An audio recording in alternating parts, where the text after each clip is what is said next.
कांग्रेस के 6 बागी विधायकों के बाद उपचुनाव की तारीखों का ऐलान इलेक्शन कमीशन की ओर से कर दिया गया है। वहीं आजाद 3 विधायकों के इस्तीफे के बाद भी तीनों विधानसभा के क्षेत्र में उपचुनाव होने के कयास लगाए जा रहे हैं। हालांकि अभी तक विधानसभा स्पीकर द्वारा तीनों विधायकों के इस्तीफों को स्वीकार नहीं किया गया है। आपको बता दें कि इसी तरह नालागढ़ विधानसभा के क्षेत्र से पूर्व में रहे विधायक कृष्णलाल ठाकुर द्वारा भी अपनी विधानसभा सदस्य से इस्तीफा दे दिया गया है और उसके बाद उन्होंने भाजपा को ज्वाइन कर लिया है। इसके बाद से ही नालागढ़ विधानसभा के क्षेत्र में चुनावी सरगर्मियां तेज हो चुकी हैं और इसी के चलते नालागढ़ कांग्रेस के पूर्व में रहे प्रत्याशी बाबा हरदीप सिंह द्वारा अपने निवास स्थान ढाणा में एक विशाल जनसभा का आयोजन किया गया था और कार्यकर्ताओं के साथ आगामी समय को देखते हुए चुनाव लड़ने को लेकर विस्तार से चर्चा की गई और लोगों की राय भी इस दौरान उन्होंने ली है।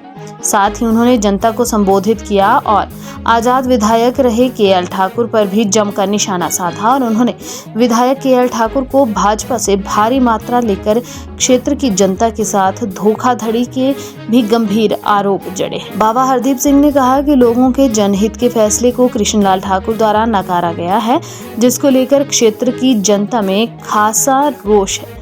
वह आने वाले दिनों में जिसका खामियाजा केएल ठाकुर को भुगतना पड़ेगा। उन्होंने कहा कि नालागढ़ विधानसभा क्षेत्र की भोली भाली जनता दल बदलुओं की राजनीति को पसंद नहीं करती है और जनता ने उन्हें 5 साल के लिए चुनकर विधानसभा भेजा था ताकि वह इन 5 वर्षों में क्षेत्र के विकास कार्य करवाएंगे।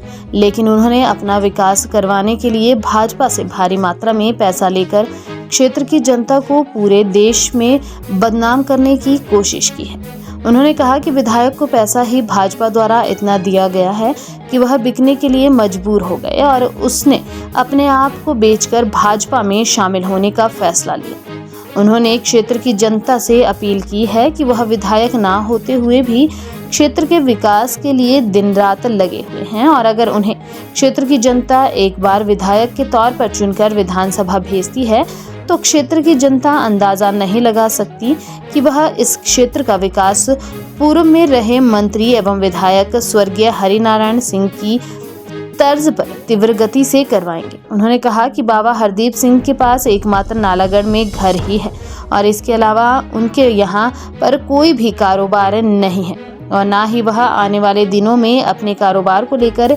क्षेत्र की जनता के साथ कोई धोखा करेंगे। बीजेपी का नाश होना, बीजेपी का फलाना होना, वो जिन्हों गाना करता सी आज उत्थे फिर जा रहे या तो इतने काम ना हो रहे होंगे या इतने सुनवाई ना हो रही होंगी फिर तो ज्यादा। इसलिए बड़े दुखी मन नाल मुख्यमंत्री साहब ने कहा कि यार मनु 8 का दुख नहीं, मनु तो दुख इस कल्ले का है। इनू तो और ये भी क्या पावे जाने अनजाने च कई बार मैं तनु भी इग्नोर करता है ना, पर तू फिर भी खड़ा है और आप खड़े हैं मरते दम तक आप कांग्रेस ही रहना, चाहे चुनाव लड़िए ना लड़िए। इसलिए ना क्योंकि टेक्निकली जो इस्तीफा इन्होंने दिता उस इस्तीफे नू स्पीकर साहब कदों एक्सेप्ट करते हैं, कदों उन्होंने डिले करते हैं, एक्सेप्ट करते हैं, डिनाई करते हैं, जो भी होना है, बट अल्टीमेटली नालागढ़ विधानसभा का चुनाव होना है वो तय। वो लोकसभा के नाल होवे, लोकसभा तो बाद होवे, पर चुनाव जड़ा वो लोकसभा का विधानसभा का उप चुनाव जड़ा है वो साडा होना ही। और मेरी हाथ जोड़ के बेनती है तुहानू कि पैसे का बहुत बड़ा चलन जड़ा चलिया। कल रात नू सानू दसदे सी भी कुछ प्रधानों को इकट्ठे करके बोलियां लाइया जा रही हैं। मैं ये कह सकता कि अज जो पैसा इन्होंने लोगों ने कमाया ना या जो इन्होंने मिले ये पैसा इतने लोगों ने जिन्होंने कमाया। और मैं थोड़ा ये भी दस देना चाहना कि हालात ये बनने भी लोगों ने ये पैसे भी लेने और इन्हें वोट भी नहीं पानी। जो ये हालात है बनने के नहीं बनने जी। और इस बंदे नाल यही होना चाहिए जो आप बिकाऊ है उन्हें सारा इलाका बिकाऊ समझा हुआ। जो आप बिकाऊ है, आप बिक रहा। अज तुसी दसो अज नालागढ़ के बारे क्या इमेज छड़ी है शिमले के अंदर। आज देश के अंदर नालागढ़ ਦੇ ਬਾਰੇ क्या रेपुटेशन रखी ने, नालागढ़ ਦੇ ਹਲਕੇ ਨੂੰ ਬਦਨਾਮ ਕਰਤਾ। ਇੱਥੇ सरदार हरिनैन सैनी जी वर्गे लीडर रहे, ਇੱਥੇ राजा विजेंद्र सिंह जी जैसे लीडर रहे। सरदार हरिनैन सैनी जी नाल तू मुलसाब दी नहीं बनी, पर सरदार हरिनैन सैनी बिकिया नहीं। राजा विजेंद्र सिंह दी वीरभद्र सिंह दे नाल नहीं बनी, पर राजा विजेंद्र सिंह कदी विकिया नहीं।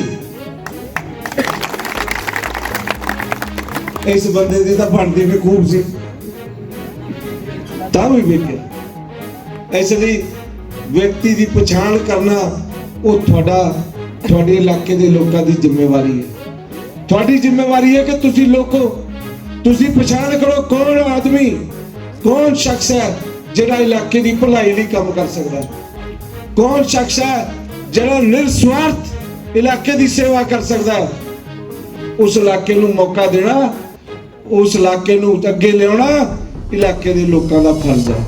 तुसी सारे देख ले, सारे नूं अजमा लिया, बावे नूं तां बिना बनाए भी अजमा लिया, इन्हां नूं बना के भी तुसी की हाल होया वो तुसी देख लिया। फिर मेरी हाथ जोड़ के बेनती है, जब सारे देख ले, सब नूं मौका देख लिया, तां हुण बावे दा भी हक बनदा कि नहीं बनदा? मेरा राइट बनदा, मैं कोई इलाके च कदी विकिया तां नहीं, जो कुछ कीता इलाके की भलाई नहीं कीता।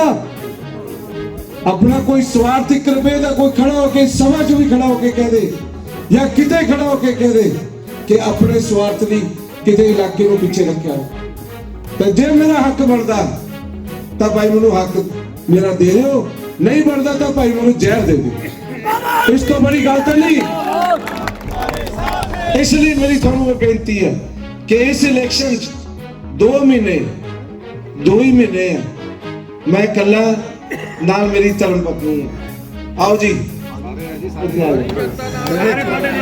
नहीं है, तुसी कल्ले नहीं है, नालागढ़ कांग्रेस पूरी है। आज भी ये जो सभा है, आप सभी लोग जानते हैं कि हिमाचल में जो ये घटनाक्रम हुआ और कांग्रेस पार्टी की चुनी हुई सरकार को अस्थिर करने का प्रयास, एक बहुत बड़ा षड्यंत्र केंद्र की भाजपा सरकार और राज्य के भाजपा की लीडरशिप के द्वारा जो किया गया है, उसकी जहां आज हमारी इस ब्लॉक कांग्रेस कमेटी की जो आम सभा है, इसमें उसका खंडन किया गया और जो इतना बड़ा आघात कांग्रेस पार्टी की सरकार को अस्थिर करने का प्रयास ये लगातार कर रहे हैं, उसके बारे में जो है विचार विमर्श और चर्चा की गई। नालागढ़ के चुने हुए विधायक जो निर्दलीय विधायक थे, उनके द्वारा भी जो है कांग्रेस पार्टी को गिराने के लिए, सरकार को गिराने के लिए जो है षड्यंत्र में वो भी शामिल हुए और एक बहुत बड़ा मैंडेट के तौर पर 2022 के चुनाव में उनको जो है विधायक के रूप में यहाँ से चुन के भेजा और कांग्रेस पार्टी की सरकार में एसोसिएट मेंबर के तौर पे वो काम कर रहे थे। मैं तो ये कहूँगा कि एक सरकार के द्वारा एक क्लियर मैसेज जो है उनके लिए था कि उनका कोई काम जो है वो रुकना नहीं चाहिए और नालागढ़ के इलाके के लोगों के काम अगर वो सरकार में रहते और अच्छे से हो सकते थे, पर एक बहुत बड़ा छुरा घोंपने का काम जो है उनके द्वारा किया गया। माननीय मुख्यमंत्री जी ने हर जगह उनको तरजीह दी, मान सम्मान, क्षेत्र में विकास, उनके कहने पे चाहे वो ट्रांसफरें हैं, उनके कहने पे चाहे वो अधिकारियों की ट्रांसफर हैं, कर्मचारियों की ट्रांसफर है, कोई भी डेवलपमेंट वर्क था उस पर उनको तरजीह थी। यहाँ तक कि नॉमिनेशंस में भी उनको तरजीह थी कि ये हमारे कांग्रेस पार्टी को मदद करे, सरकार को मदद करे और आने वाले लोकसभा चुनाव में भी हमारा सहयोग करे।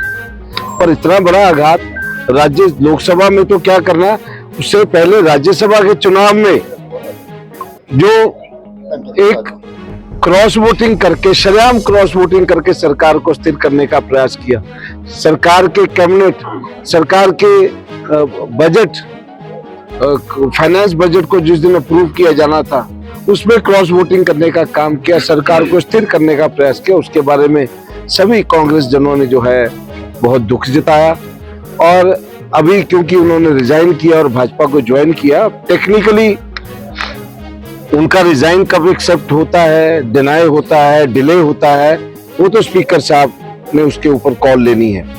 बट ये तय है कि नालागढ़ में भी जो है उपचुनाव होना है और उसको लेकर हमने जो है सभी पहाड़, चंगर, परगना, प्लासी शहर और नई पंचायतें जो नालागढ़ के साथ जुड़ी, सभी हमारे साथियों ने, ये मीटिंग तो हमारी 200-300 लोगों की थी, पर आप देख रहे हैं वो 2500 लोग जो है इस मीटिंग में आए और सबको मौका मिला।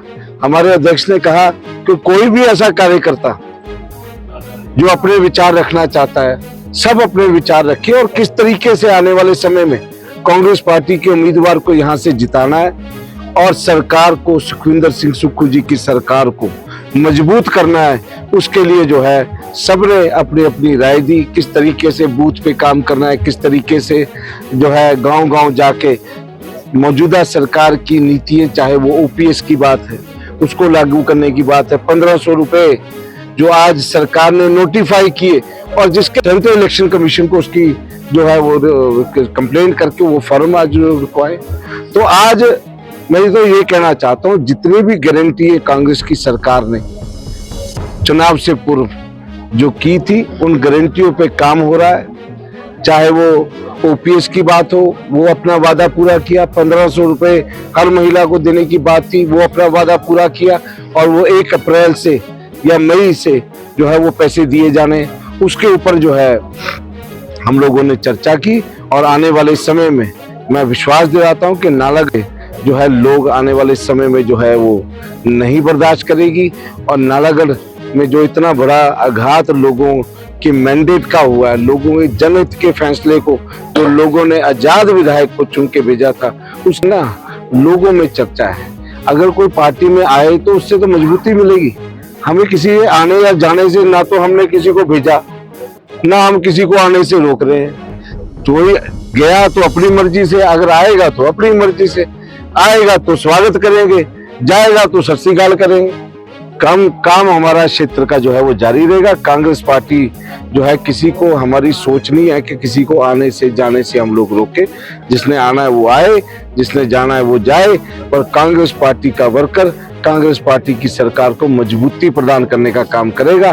दल बदलों की राजनीति जो आज प्रदेश में हो रही है, ना सिर्फ नालागढ़ की मैं बात करूं बल्कि और भी 8 विधानसभा क्षेत्रों में लोगों ने दल बदला है। इस राजनीति को लोग पसंद नहीं करते, चाहे वो कांग्रेस से बीजेपी में जाए या बीजेपी से कांग्रेस में आए। ये इस तरीके की राजनीति को इलाके में लोग जो है वो पसंद करना बंद कर गए हैं। इसलिए हमने तो कांग्रेस की सरकार को स्थिर करना है और स्थिर करने के लिए कांग्रेस की सरकार को यहाँ से कांग्रेस का उम्मीदवार जिता के कांग्रेस की सरकार को स्थिर करने का प्रयास करना है। धन्यवाद। और फिर ये कारण तो अब पैसा है ना, अब कीमत इतनी बड़ी लगी कि वो मजबूर हो गए, है ना। ये तो कारण आप भी जानते हैं, हम भी जानते हैं कि आज पूरे देश में किस तरीके से धन बल को लगा के जो है विधायकों को खरीद फरोख्त करके उनका काम किया जा रहा है, जिसमें आज नालागढ़ का विधायक भी शामिल हो, जिसके काम मंत्रियों से भी ज्यादा काम अगर क्षेत्र में हो रहे हैं, वो भी अगर बिक जाए तो फिर भगवान ही रखे।